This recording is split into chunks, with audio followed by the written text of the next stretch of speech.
કેમ છો ભાઈ? બસ આ કયું ગામ કહેવાય, કયો ડિસ્ટ્રિક્ટ કહેવાય? નેત્રંગ નેત્રંગ કહેવાય છે. આ ગામની દ્રષ્ટિએ નેત્રંગ જ કહેવાય છે. નેત્રંગ તમે પશુપાલન ક્યાંથી કરો છો? 7 વર્ષથી 7 વર્ષથી આ ગીર ગાયનું તમે પાલન કરી રહ્યા છો. ને આ એક ગાય તમે તો આ સાઈડથી લાવ્યા, જંખવાથી લાવ્યા છે. એક ગાય જંખવાથી લાવ્યા.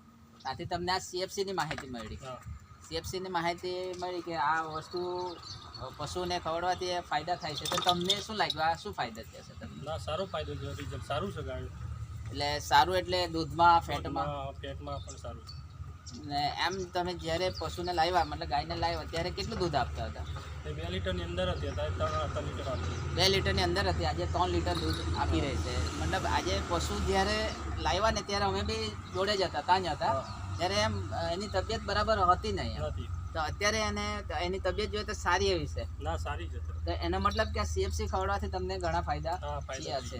મતલબ આ સીએફસી પશુ માટે યોગ્ય છે કે બિન યોગ્ય છે ને?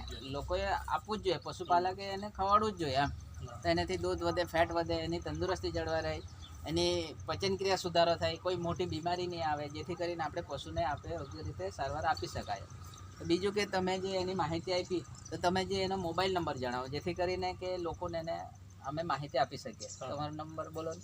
81 81 550 550 530 530 49. નામ પ્રકાશ. પ્રકાશભાઈ. ને પ્રકાશભાઈને જે આપનાર છે ગિરીશભાઈનો નંબર બોલો. ગિરીશભાઈ તમારો નંબર બોલો.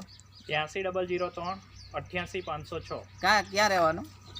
બારડોલી. તમે બારડોલી બી સંપર્ક કરી શકો છો. આ નેત્રંગ પ્રકાશભાઈને બી સંપર્ક કરી શકો છો.